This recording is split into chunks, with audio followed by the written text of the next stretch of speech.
Hi friends, welcome to my YouTube channel Comet World. Once again, I am going to start the lecture on the topic microprocessor. आज मैं आप लोगों के लिए जो microprocessor लेके आया हूं that is 8086 माइक्रोप्रोसेसर। इस वीडियो को देखने से पहले आप प्लीज मेरे चैनल कॉमेट वर्ल्ड पर जाएं और वहां एक प्लेलिस्ट होगा माइक्रोप्रोसेसर का, वहां basics of microprocessor and types of microprocessor देखना बिल्कुल ना भूलें और उसके बाद इस माइक्रोप्रोसेसर में आए।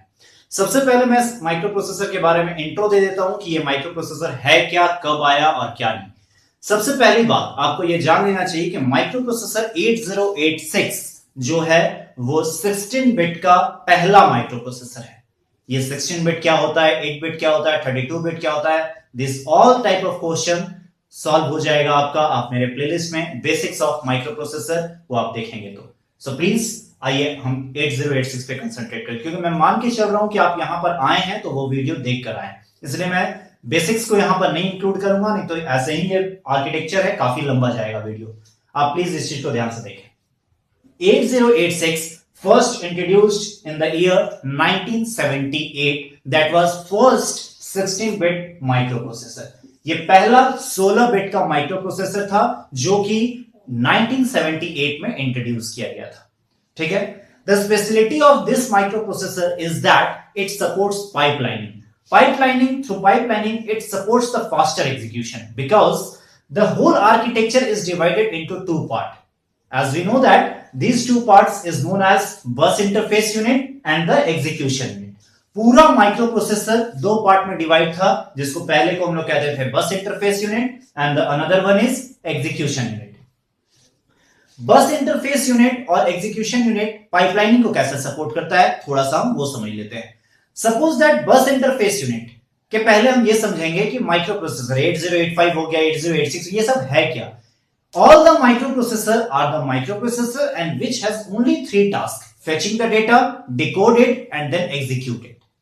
Is it clear? Fetching the data from where? Memory or IO devices. Decodes it because जो भी डेटा वहां से आता है वो क्या होता है, यहां पे डिकोड होता है and then finally execution is to be done. Now first of all bus interface unit and execution unit right now here just like up and down. Bus interface unit is directly connected with the memory and IO devices. There is no connection directly with the execution unit. That means कि memory और IO device, क्योंकि इनको पता है कि ये microprocessor तो ये डेटा दो जगह से लेता होगा, इधर फ्रॉम द मेमोरी और फ्रॉम द आईओ डिवाइसेस। अगर ये दो जगह से ले रहा है देन एग्जीक्यूशन यूनिट से डायरेक्टली कम्युनिकेशन कुछ नहीं होता है। ये किससे थ्रू होता है? बस इंटरफेस यूनिट। यानी कि पहले मेमोरी से डेटा आएगा बस इंटरफेस यूनिट में और बस इंटरफेस यूनिट से डेटा जाएगा एग्जीक्यूशन यूनिट में और एग्जीक्यूट होगा और फिर result bus interface unit and then memory or IO devices where you want to display the output. Okay. Now, in bus interface unit, here is the connection through the memory and IO devices through this line, and this line is connected with the segment register. These all are known as segment register. ये सारा क्या कहलाता है? Segment register. बहुत लोग समझते हैं कि यही सेगमेंट है, बिल्कुल नहीं। सेगमेंट क्या होता है? Segment is a part of a memory. सबसे पहले आप ये समझ लीजिए कि 8086 में अगर दो लाइन की हम बात करें, one of them is data and the another one is address. Data line, data bit का, डेटा बस का साइज क्या होता है? 16 एंड एड्रेस बस का क्या होता है? 20। Since the size of address bus is 20 bit, that is why it can handle 2 to the power 20, that means 1 MB of memory। 1 MB of memory से ये एड्रेस को क्या कर सकता है? ले सकता है। और डेटा साइज क्या होता है? 16 बिट। अब चूंकि 1 MB से हो सकता है, here is the physical memory from this position to this, that is 1 MB in size। ये 1 MB साइज है and this whole physical memory is divided into different segment known as code segment, data segment, stack segment and extra segment। These are the registers: code segment register, data segment register, stack segment and extra segment। These contain the address of that segment। Listen carefully, ये register है और वो segment है। ये register जो है वो उस सेगमेंट का एड्रेस को स्टोर करेगा। तो स्टोर करेगा तो ये कुछ ना कुछ बिट का साइज होता होगा। चूंकि whole microprocessor, because whole microprocessor is inside 16 bit, that is why all the internal register is in size 16 bit. Clearly, these all segment register contain the address of that segment. Then what type of address it holds? Now we identify the types of addresses. There are basically two types of addresses. One of them is virtual address and the another one is physical address. What is virtual address? Suppose that हम किसी file को रखते हैं तो उसको किसी ना किसी फोल्डर में रखते हैं या फिर किसी फाइल नेम में किसी चीज को रखते हैं, फाइल नेम देते हैं. ये फाइल नेम और फोल्डर नेम जो हम लोग दे रहे हैं ये खुद के लिए दे रहे हैं. सपोज दैट जैसे मैंने मूवी नाम का एक फोल्डर दे दिया, बॉलीवुड नाम का, हॉलीवुड नाम का. इससे कंप्यूटर को कोई लेना देना नहीं है. ना कंप्यूटर ए समझता है, ना बी समझता है, ना मूवी, ना बॉलीवुड, ना हॉलीवुड. ये केवल क्या समझता है? 0 और 1 को. The actual address that is in the form of 0 and 1 0 and 1 is known as physical address, and the virtual address that we assign like A, B, C, D, E, F, G, H like that. Okay, तो ये virtual address है और physical address है. Now here is the segment address. क्योंकि पूरा memory जो है वो डिफरेंट सेगमेंट में डिवाइडेड है. क्या क्या सेगमेंट है मैं यहां दे चुका हूं. ये सेगमेंट क्या करता है? यहां से लेता है. बट एक्चुअली होता क्या है? Listen carefully. Suppose that this is the point that is actually executed by the microprocessor, but the location of this is how we calculate is the big task. कैसे calculate करेंगे? That is the physical address needs to be needs for execution by the processor. तो physical address इसका लेने के लिए सबसे पहले हम क्या करेंगे? Starting address लेंगे. That is the segment starting address is denoted by CS. That is CS. Okay. That is the code segment starting address of that segment. 1 segment, 2 segment, 3 segment, 4 segment. Then the starting address of this segment is contained by the CS. And हमको इस particular जगह पे पहुंचना है तो हमको क्या करना पड़ेगा? ऑफसेट के थ्रू आगे बढ़ना पड़ेगा. Then there is another address that is offset address. तो ऑफसेट एड्रेस क्या होता है? हम स्टार्टिंग एड्रेस पे पहुंच गए और वहां से जितना आगे बढ़ना होगा through the offset address, that is offset address. For example we have a book. हमारे पास एक बुक है जिसमें 500 पेजेस है और टोटल 5 चैप्टर्स हैं. जब टोटल 5 चैप्टर्स हैं तो आपको ये पता होना चाहिए हर एक चैप्टर, सपोज दैट मान लीजिए कि 100 पेजेस हैं, उसके अंदर आपको जाना है 534 पेज में. जब 534 में जाएंगे तो बुक के 1 नंबर पेज से तो हम नहीं स्टार्ट करेंगे कि बुक जो है different chapter, that means segments में डिवाइड. जब वो डिफरेंट सेगमेंट में डिवाइड है तो सबसे पहले हम किस सेगमेंट में पहुंच जाएंगे? चैप्टर 5 में. यानी कि 499 पेज हमको नहीं देखना पड़ा, हम कहां पहुंच गए? 500. And that the starting address of that segment is contained by the CS, DS, SS and ES. Now the offset 34 हमको मूव करना है तो 34 is the offset. हम क्या करेंगे? यहां पे बढ़ गए और पर्टिकुलर इस जगह का हमने क्या किया? एड्रेस ले लिया. आई बात समझ में? और उसके बाद एक फॉर्मूला होता है जिसके थ्रू हम लोग क्या कैलकुलेट करते हैं? Physical address. Now, the physical address formula is the segment address, that is CS, DS, SS, ES, anyone, and into 10. 10 is in the form for hexadecimal and plus offset. After this computing, like CS into 10H plus offset, we have to calculate, we will find that the physical address of particular instruction. Is it clear? ये सारा किया, ये 2 input यहां पर लिया इसने और इसने क्या किया? कंप्यूट क्या किया? Physical address. जैसे फिजिकल एड्रेस कंप्यूट किया ये इस लाइन से थ्रू होता हुआ, दिस लाइन के थ्रू होता हुआ ये कहां पहुंच गया? इंस्ट्रक्शन क्यू में. Listen carefully. The size of instruction queue in 8086 microprocessor is 6 byte. Sorry, here is the 6 byte instruction queue. What is instruction queue? Instruction queue होता क्या है? इंस्ट्रक्शन क्यू फास्टर एग्जीक्यूशन के लिए, as we know that the processor is more and more faster as compared to the memory and IO. Processor जो होता है काफी faster होता है as compare किससे? मेमोरी और IO से.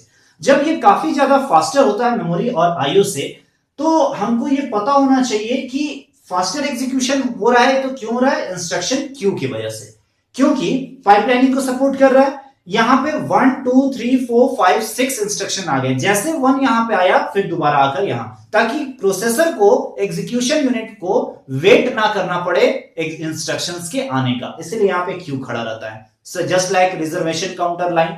रिजर्वेशन काउंटर पे आप लाइन लगाते हैं, काउंटर वाले को वेट नहीं करना पड़ता है, एक जाता नहीं है कि दूसरा तुरंत आ जाता है. That is the thing. This whole is about the bus interface unit, that is BIU. जब ये BIU कंप्लीट हुआ, इसके बाद फिर हम किस चीज को देखेंगे? EU, that is execution unit. Then what is execution unit? Execution unit is actually execution of the instruction. बस इंटरफेस यूनिट ने क्या किया? फेचिंग किया डेटा का, फेचिंग किया, डिकोड किया और फाइनली लाके क्यू में खड़ा कर दिया कि now you are ready for the execution. Now first सबसे पहले सिग्नल किसके पास आएगा? Control signal. जस्ट लाइक मैंने एग्जांपल बताया था लास्ट वीडियो में कि जैसे यहां पर अगर कोई मॉस्किटो ने या मच्छर ने हमें काट लिया तो सबसे पहले यहां से एक नर्व सिस्टम जाता है. कैसे पता चलता है कि हमको यहां पे मारना है या काटना है? तो सबसे पहले एक नर्व सिस्टम के थ्रू यहाँ पे सिग्नल जाता है और हमको बताता है कि यहाँ पे कुछ प्रॉब्लम है, आप यहाँ पे मारिए, तो हम मारते हैं. ठीक उसी तरह से पूरे एग्जीक्यूशन यूनिट को क्यों बताएगा कि किसको क्या काम करना है? That is control section. ये सब सारे को बता देगा. इसके बाद स्पेशलिटी यहां पर क्या चीज है? 8086 की एक बहुत बड़ी स्पेशलिटी है that the general purpose register are divided into the separate 8 bit part और इन द होल.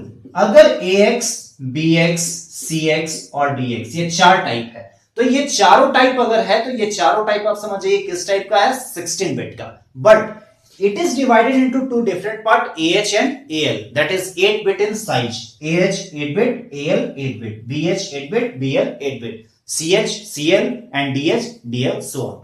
तो इस तरह से ये डिवाइड रहता है. क्यों रहता है? क्योंकि अगर हमको 8 बिट डेटा को स्टोर करना है तो हम 16 बिट का क्यों यूज करेंगे? जो जगह खाली बच रहा है उसको छोड़ देंगे.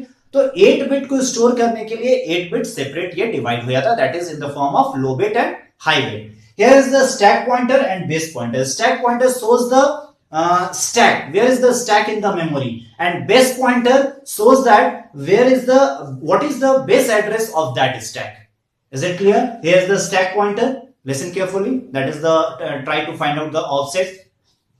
And now the source index and destination index. What does source index and destination index? तो सोर्स इंडेक्स क्या करता है? देखिए यहाँ पे source index as a offset काम करता है किसका? DS का. और destination index as a offset काम करता है ES का. तो ये समझ में आ गया होगा. Now we move to the ALU, actual execution position of the microprocessor. किसी भी माइक्रो प्रोसेसर में एक्चुअली ये सारा तो इधर उधर स्टोर हो रहा था, फेच हो रहा था, डिकोड हो रहा था, बट एक्चुअल एग्जीक्यूशन जिसके लिए माइक्रो प्रोसेसर जाना जाता है वो कहां पर होता है? ALU में, अर्थमेटिक लॉजिक यूनिट में. Arithmetic logic unit takes two input like that and gives one output. Here is the connection from the output to the flag register and temporary register. Flag register क्या करता है? जैसा कि मैंने 8085 में बताया कि flag register shows the status of the output or you may say that status of the register. Flag register क्या करता है? Status बताता है किस चीज का? आउटपुट का. यहां देखिए कंप्यूट दो इनपुट आया, जैसे 2 + 3 5 हुआ, ये 5 आया, तो 5 में sign bit, sign, zero, parity, auxiliary carry, carry, ये सारा चीज कौन बताएगा? Flag. That means shows the status of output. Output तो यहां से चला गया बट उसका स्टेटस कहां स्टोर हो गया? फ्लैग में. क्योंकि अगर यहां पर कुछ कैरी होगा तो नेक्स्ट टाइम में जब आएगा तो फ्लैग क्या करेगा? उसको दे देगा कि देखो इतना कैरी था, इसको भी काम कर लो. जैसे हम लोग करते हैं 6 + 9 कितना होता है? 15 तो चला जाता है बट 1 कैरी 5 रहता है, तो 5 तो चला गया, 1 कैरी जो रहा 1 वो नेक्स्ट वाले इंस्ट्रक्शन में ऐड होता है. Is it clear? तो ये सारा जो है आपको 8086 का है, बट आपको ये बहुत जरूरी है जानना कि 8086 में फ्लो ऑफ डेटा कैसे होता है. तो फिर से मैं एक बार फास्ट रिकैप कर रहा हूं. सबसे पहले सेगमेंट रजिस्टर सारा यहां पर है. सेगमेंट रजिस्टर है, नॉट सेगमेंट. सेगमेंट रजिस्टर है जिसने क्या किया? सारे सेगमेंट्स के एड्रेस को ले लिया. ये इसने क्या किया? कंप्यूट किया. This is a type of a computation. देखिए ये और ये दोनों एक टाइप का, but it is LU, that is used for computation of the physical address. ये इसने क्या किया? फिजिकल एड्रेस को कंप्यूट किया और कहां पे फिट कर दिया? Instruction queue, that is 6 byte in size. जैसे यहां पर आया सिग्नल किसके पास गया? Control section.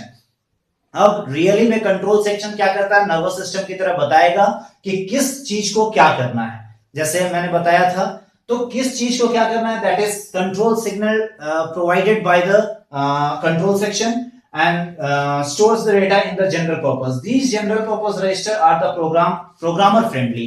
यहां पर प्रोग्रामर कुछ भी डेटा स्टोर करना हो इस रजिस्टर में कर सकते हैं. These are the special purpose register. बस but this is a general purpose register that is the programmer friendly. Now this is what that I discussed in this section, and after that ALU really execute the data and stores the status of output in the flag, and if they wants to store some output or some data for a temporary amount of time, then it is stored into temporary register. तो I think आपको ये पूरा flowing of data समझ में आया होगा कि क्या होता है और क्या नहीं होता है। तो प्लीज आप इस वीडियो को ब्लॉक में करके देखें, क्योंकि ये थोड़ा सा बड़ा बन गया होगा, तो प्लीज आप इसको थोड़ा थोड़ा करके देखें, आप प्रॉपर समझे, क्योंकि ये एटलीस्ट 15 से 20 मार्क्स 15 to 20 मार्क्स एग्जामिनेशन में आता है, और वेरी वेरी वेरी इंपॉर्टेंट, क्योंकि अगर ये नहीं समझ में आया पूरा माइक्रो प्रोसेसर आपका बोल रहेगा। इसलिए प्लीज इस चीज को वीडियो को बार बार देखिए, ब्लॉक में करके देखिए, और इसको देखने से पहले प्लीज प्लेलिस्ट के सारे माइक्रो प्रोसेसर के वीडियो को आप देखना ना भूलें, क्योंकि यही माइक्रो प्रोसेसर है जो कि आपको फिर आगे चल के एडवांस माइक्रो प्रोसेसर में मदद करेगा और हर चीज में। तो प्लीज इस चीज को रट कर एग्जाम में ना जाए, हर एक रजिस्टर का फंक्शन समझें, कैसे हो रहा है क्या हो रहा है, ताकि आप इस चीज को एक्सप्लेन करके खुद से एग्जामिनेशन में लिख पाए। आई थिंक आपको ये समझ में आया होगा। अगर इस वीडियो के regarding if you want to give any comment, then please इस वीडियो के नीचे जाएं और कमेंट सेक्शन में आप प्लीज कमेंट करें मुझे। अगर इस वीडियो में लगता है कि क्या है, अच्छा है, बुरा है, जो भी है, आप प्लीज कमेंट करें। और अगर आप मुझसे कम्युनिकेट करना चाहते हैं किसी नए टॉपिक को लेकर, देन commentworld007@gmail.com पे आप मुझसे कंसल्ट कर सकते हैं। आई थिंक आपको ये वीडियो समझ में आया होगा। और हाँ, बहुत इंपॉर्टेंट चीज, आप प्लीज इस चैनल को सब्सक्राइब और इस वीडियो को लाइक और शेयर करना ना भूलें। That's it, thank you.